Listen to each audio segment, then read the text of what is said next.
Our youngsters find it more attractive to be a roadman than they do to be someone who's practicing. Say it, Yanni. Yep, it is.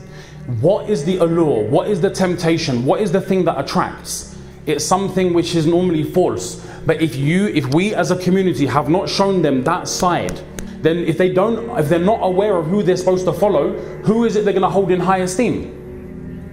So there is an effort that's needed for us to educate our kids exactly on this identity issue. Teach them about Sahaba. Teach them about, for example, now what the Sahaba, their jazba for deen. Look at what the Sahaba did. As soon as they entered into Islam, their thinking was one: how do I make Islam spread throughout the globe?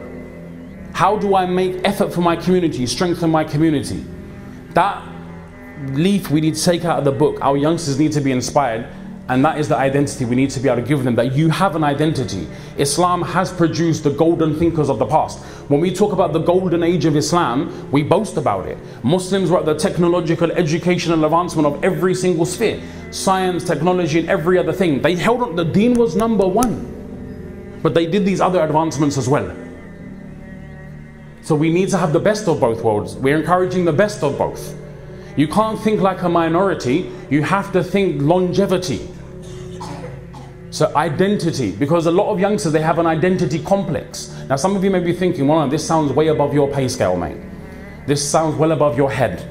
So just to put it out there, just for you to feel at ease, this is my line of work. What I do, how I do, I won't go into too much detail. But this is my line of work. We work with this on a daily basis. And a lot of youngsters you meet, wallahi, they're confused. But those people that have a sense of not egotistic pride, that they think they're better than other people, but a sense of alhamdulillah, I'm so proud Allah Ta'ala made me a Muslim, alhamdulillah. The beauty of the deen, alhamdulillah. The stories of Sahaba, the Seerah, Allahu Akbar, what beautiful examples.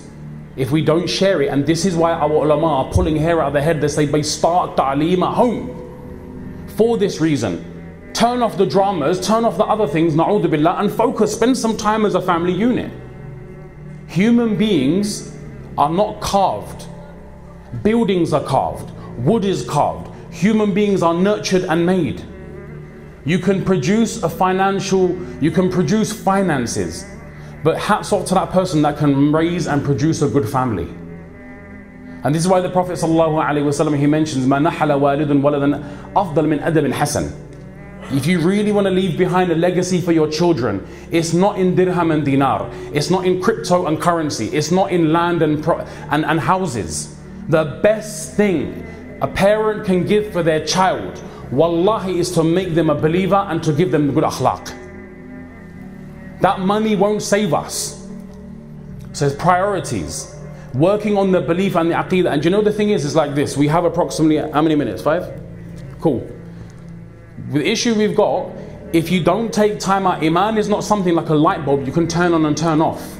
It's something that requires consistent effort. That means coming into the house of Allah. That means spending time in the company of the ulama. That means taking part in da'wah activities. That means working on your spirituality. But it needs to happen not with the father or mother telling the kid to do it, but creating the environment where you do it together. So that's why I said that's one of the most important things.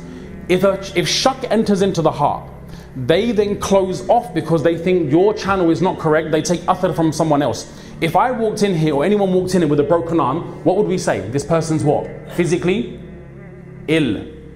Yes? If someone comes in here with doubt, can you see it? You can't spot it. Once the shak settles in, then they look for online groups, and then their pseudonyms, and then they start getting more ideas. Once that settles in heart and mind, you've lost that kid. Before that settles in, you foster in an environment where the kids can actually approach us and say, I've got these ideas. This is what I'm thinking, and this waswasa is coming. How do I solve this problem? Allahu Akbar. I'll be afraid to do our dirty laundry in public because of cameras, but I can share with you loads of case studies of people that are, unfortunately, the ideas that are being created today. But anyway, it's not all doom and gloom, because alhamdulillah, there is, like I said, the solution. Look, our deen is practical. You don't need to reinvent the wheel. It goes back as simple as iman. It goes back as simple as working on the things of deen, identity, teaching about Sahaba, teaching about who our Salaf are, the pious, the predecessors, about our respected ulama, the people who strove for the deen. Give them a sense of identity. And these are things why I said that it's really, really important. And we do this as soon as possible as a community. And it can't come by us imposing it and expecting other people to do it. It needs to come from me to say, I will do it.